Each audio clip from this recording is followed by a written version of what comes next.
Hello everybody, welcome back to my channel Shobha Bivo Tutorial. ಇನ್ನೂ ನೀವು ನನ್ನ channel subscribe ಆಗಿಲ್ಲ ಅಂತ ಹೇಳಿದ್ರೆ ಸಬ್ಸ್ಕ್ರೈಬ್ ಆಗಿ ಹಾಗೆ ಈ ಚಾನಲಲ್ಲಿ ನೀವು ನೋಡುವಂಥ ಎಲ್ಲ ವಿಷಯಗಳನ್ನು ನೋಟ್ ಡೌನ್ ಮಾಡ್ಕೊಳ್ಳಿ. Today you'll learn about the past perfect continuous tense. I will tell you one example first.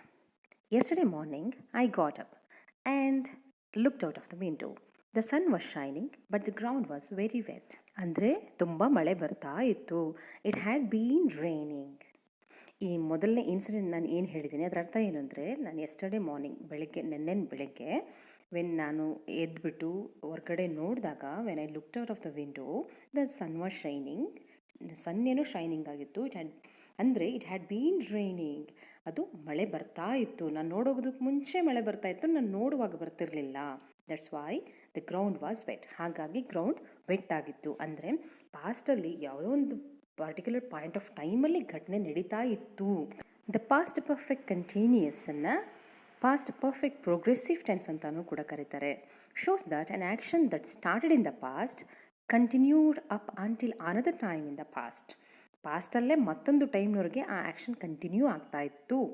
The past perfect continuous tense is constructed. ಅದನ್ನು ಹೇಗೆ ಕನ್ಸ್ಟ್ರಕ್ಟ್ ಮಾಡ್ತೀವಿ? Had been plus the verbs present participle form, ಅಂದರೆ root verb plus ING form of the verb. Unlike the present perfect tense perfect continuous tense, present perfect continuous ರೀತಿಯಲ್ಲಿನೇ ಇದನ್ನು ಕೂಡ use ಮಾಡೋದು. ಅದು ಪಾಸ್ಟನ್ನು ಪ್ರೆಸೆಂಟ್ಗೆ ಲಿಂಕ್ ಮಾಡುತ್ತೆ. Which indicates an action that began in the past and continued up to the present. ಪಾಸ್ಟಲ್ಲಿ ಪ್ರಾರಂಭವಾಗಿ ಅದು ಪ್ರೆಸೆಂಟಲ್ಲಿ ಕಂಟಿನ್ಯೂ ಆಗ್ತಾ ಇರುತ್ತೆ. Present perfect continuous. But the past perfect continuous is ಇದೆಂಥ ವರ್ಬ್ ಟೆನ್ಸ್ ಅಂತ ಹೇಳಿದ್ರೆ that indicates something that began in the ಪಾಸ್ಟಲ್ಲಿ ಬಿಗ್ಯಾನ್ ಆಗಿದೆ, continued in the past and also ended at a defined point in the past. ಪಾಸ್ಟಲ್ಲೇ ಪ್ರಾರಂಭವಾಗಿ ಪಾಸ್ಟಲ್ಲೇ continue ಆಗಿ ಪಾಸ್ಟಲ್ಲೇ ಯಾವುದೋ ಒಂದು ಪಾಯಿಂಟಲ್ಲಿ ಎಂಡ್ ಆಗಿರುತ್ತೆ ಅನ್ನೋದನ್ನು ತೋರಿಸುವಂಥ ವಾಕ್ಯಗಳು. ಪರ್ಫೆಕ್ಟ್ ಅಂದರೆ ಏನು? Perfect means complete and progressive means unfinished, ಅಂದರೆ ಅದು ಪ್ರೋಗ್ರೆಸ್ ಆಗ್ತಾ ಇದೆ, ಫಿನಿಶ್ ಆಗಿಲ್ಲ ಅಂತ ಅರ್ಥ. Perfect progressive sentences focus the completion of an action that is was or will be in progress.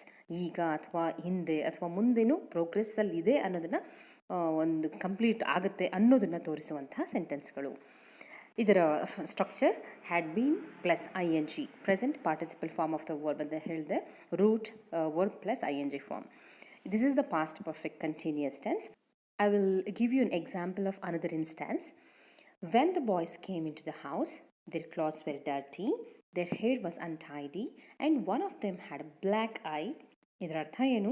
They had been fighting. ಮನೆಗೆ ಬಂದಾಗ ಮಕ್ಕಳು ಬಟ್ಟೆ ಎಲ್ಲ ಡರ್ಟಿ ಆಗಿತ್ತು ಆ್ಯಂಡ್ ಹೇರ್ ಅನ್ಟೈಡಿ ಆಗಿತ್ತು ಆ್ಯಂಡ್ ಅವ್ರಿಗೆ one of them had a black I. ಇದೆಲ್ಲ ಅರ್ಥ ಏನು?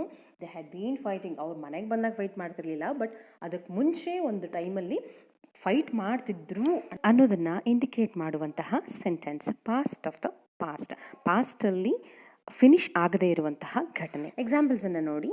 I had been working at the company for 5 years when I got the promotion. I had been working at the company. ನಾನು promotion ಆದಾಗ ಅದೇ ಕಂಪ್ನಿಯಲ್ಲೇ ನಾನು work ಮಾಡ್ತಾನೇ ಇದ್ದೆ ಅಂತ ಹೇಳುತ್ತೆ ಈ ಸೆಂಟೆನ್ಸ್. ಇದು ಪಾಸ್ಟ್ ಪರ್ಫೆಕ್ಟ್ ಕಂಟಿನ್ಯೂಯಸ್ ಟೆನ್ಸ್. ಇಲ್ಲಿ ನಾವು ಪಾಸ್ಟ್ ಪರ್ಫೆಕ್ಟ್ ಕಂಟಿನ್ಯೂಯಸ್ ಟೆನ್ಸಲ್ಲಿ ನಾವು for, since, before, when, by the time ಈ ಪದಗಳನ್ನು ನಾವು ಪಾಸ್ಟ್ ಪರ್ಫೆಕ್ಟ್ ಕಂಟಿನ್ಯೂಯಸ್ ಟೆನ್ಸಲ್ಲಿ ಅದರ ಜೊತೆಗೆ ಬಳಸ್ತೀವಿ.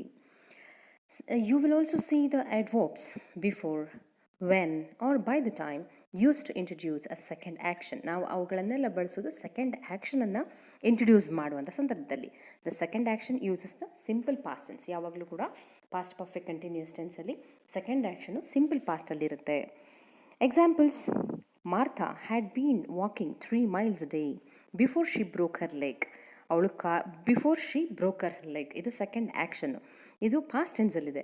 ಅದಕ್ಕೆ ಮುಂಚೆ ನಡೀತಾ ಇದ್ದಂತಹ ಘಟನೆ. She had bean walking 3 miles a day ಅಂದರೆ ಅವಳು ಕಾಲನ್ನು ಮುರಿದುಕೊಳ್ಳುವ ಮೊದಲು ಪಾಸ್ಟಲ್ಲಿ ಕಂಟಿನ್ಯೂ ಆಗ್ತಿದ್ದಂತಹ ಒಂದು ಆ್ಯಕ್ಟಿವಿಟಿ. ಇನ್ನು another example. The programme that was terminated had been working well since 1945. ನೋಡಿ, ಇಲ್ಲಿ ನಾವು ಸಿನ್ಸನ್ನು ಬಳಸಿದ್ದೀವಿ. ಅದ್ರ ಬಗ್ಗೆ ನಾನು ಹೇಳ್ತೀನಿ ಈಗ. 1945 ಇಂದ ಈ ಕಂಪ್ನಿ ಚೆನ್ನಾಗಿಯೇ ವರ್ಕ್ ಆಗ್ತಾ ಇದೆ. It was actually terminated but ನಾವು it is working well since 1945. Kathy had been playing the piano for 35 years when she was finally asked to do a solo with a local orchestra. Local ಆರ್ಕೆಸ್ಟ್ರಾಗೆ ಹಾಡಬೇಕು ಅಂತ ಕೇಳಿದ್ದು it's a second action. ಅದಕ್ಕಿಂತ ಮೊದಲು 35 ಇಯರ್ಸಿಂದನೂ ಕೂಡ ಅವಳು ಪಿಯಾನೋವನ್ನು ನುಡಿಸ್ತಾ ಇದ್ಲು. She had been playing piano. Have a look on one more example. He had been throwing rocks at her window for five minutes before she finally came out on the balcony and said, "Hey Romeo." ನೋಡಿ, ಅವನು ಕಲ್ಲು ಹೊಡಿತಾನೇ ಇದ್ದ. It was a first action. ಅದು complete ಆಗದೇ ಇರುವಂಥ unfinished ಆಗಿರುವಂಥ activity. Finally she came out of the balcony and said, "hey Romeo." So finally she came out of, ಅದೇನು ಹೇಳುತ್ತೆ, that is a second action. ಒಂದು ಸೆಕೆಂಡ್ ಆ್ಯಕ್ಷನ್ಗಿಂತ ಮೊದಲು ಯಾವುದೋ ಒಂದು ಪಾಯಿಂಟ್ ಆಫ್ ಟೈಮಲ್ಲಿ ಆ ಘಟನೆ ನಡೀತಾನೆ ಇತ್ತು ಕಂಟಿನ್ಯೂ ಆಗಿ. It was unfinished action. Now think about these sentences in past perfect progressive tense. I had been waiting for 14 years by the time my baby was delivered. I had been studying for 12 years by the time I graduated from the university.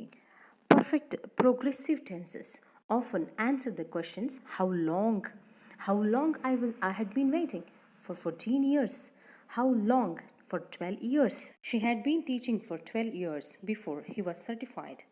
This sentence also answers the question for how long. The past perfect progressive can also describe a recently completed action. ರೀಸೆಂಟಾಗಿ complete ಆಗಿರೋ ಆ್ಯಕ್ಷನನ್ನು ಕೂಡ ಇದು describe ಮಾಡುತ್ತೆ ಅಂತ ಹೇಳಲಾಗುತ್ತೆ. ನೋಡೋಣ examples. For instance, my clothes were wet because it had been raining. ನನ್ನ ಬಟ್ಟೆಗಳು ಒದ್ದೆ ಆಗಿದ್ವು. ಯಾಕೆ ಅಂತ ಹೇಳಿದ್ರೆ ತುಂಬ ಮಳೆ ಬರ್ತಾ ಇತ್ತು. Recently completed action.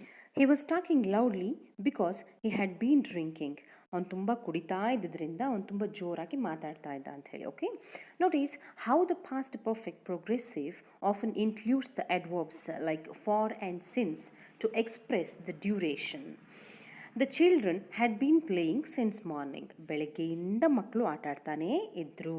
ಇಲ್ಲಿ ಸಿನ್ಸ್ ಮಾರ್ನಿಂಗ್ ಅನ್ನೋದು ಒಂದು point of time. Padma said that she had been teaching music for 20 years.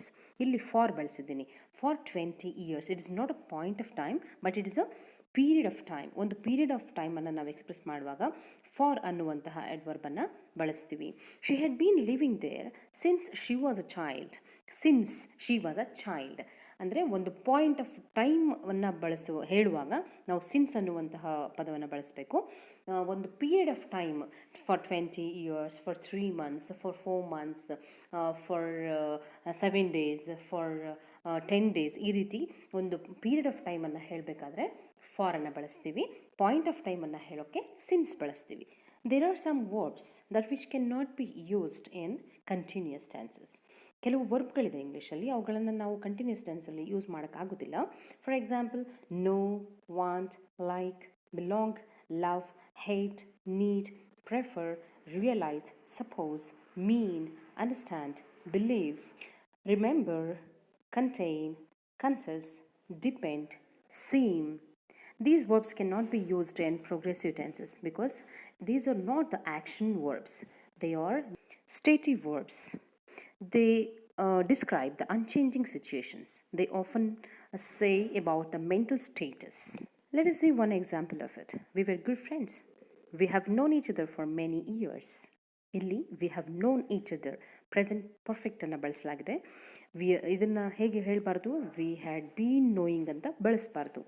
If you have a stative verb, use the present perfect tense. Have a look on this chart. I have taken one verb as an example, play, and formed the sentences in positive, negative, and in interrogative. See, for example, I had been playing is in positive. I hadn't been playing is in negative. And in question, had I been playing, ನಮಗೆ negative ಮಾಡುವಾಗ ಮತ್ತು question ಮಾಡುವಾಗ ಹೇಗೆ ಸೆಂಟೆನ್ಸನ್ನು form ಮಾಡಬೇಕು ಅಂತ ಈಗ already ಹೇಳ್ಕೊಟ್ಟಿದ್ದೀನಿ. So ಈ ಚಾರ್ಟನ್ನು ಓದ್ಕೊಳ್ಳಿ. ಇಲ್ಲಿರುವಂತಹ ಎಲ್ಲ ಸೆಂಟೆನ್ಸ್ಗಳನ್ನ ಓದಿ ಮತ್ತು ನೋಟ್ ಡೌನ್ ಮಾಡ್ಕೊಳ್ಳಿ. Don't forget to subscribe and share my channel for more grammar updates. Thank you so much for watching. ಮುಂದಿನ ವೀಡಿಯೋದಲ್ಲಿ ಕೂಡ ಒಂದು ಗ್ರಾಮರ್ ಐಟಮ್ ಜೊತೆಗೆ ಮತ್ತೆ ಬರ್ತೀನಿ. Keep watching. Till then take care. Bye ಬಾಯ್.